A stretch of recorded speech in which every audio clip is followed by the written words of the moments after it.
Hello and welcome to Wake Up America. The United States is head and shoulders above all other national economies in terms of its consumption power. We use more resources and buy more products than any nation that has ever existed. This consumer might has given the U.S. a rather high standard of living, and in the past it was the source of our greatest successes. Today, however, the results of American consumption are much different. When the U.S. stood alone as the world's only intact capitalist economy, its consumption power was a blessing. Americans bought American goods from American companies and built up the American economy. Our money was liquid within our own borders, flowing freely and spurring the greatest economic development in our history. Unfortunately, that economic system is no longer in place.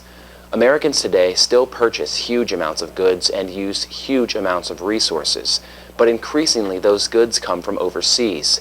The era of the multinational corporation has led American companies to displace American jobs in exchange for cheaper markets and higher profits elsewhere.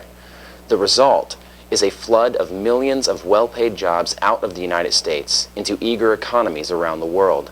Many countries, China in particular, officially depress worker salaries in order to keep their labor market cheaper than the competition.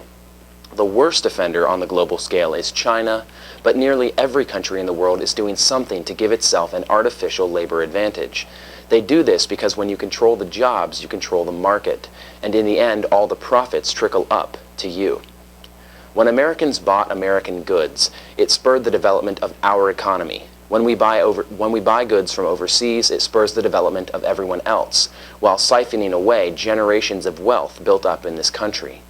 There may be no way to keep nations like China from cheating international markets and stealing America's production capacity, but Americans can still make a difference by demanding that their goods are made here and that the profits stay here.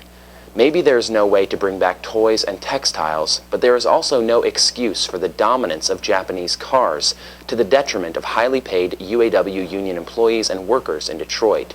Some industries we can never bring back, but others, namely the auto industry, are something that we could easily protect with only a bit of willpower. We can pass all the legislation we want and call out all the offenses we see, but none of these efforts will ever actually matter until people start buying American again. For more related news and topics, please tune in and log on every day at economyincrisis.org. And for up-to-date news on events from concerned citizens and economy in crisis, please visit us on meetup.com. Wake up, America! Open up your eyes! Wake up, America!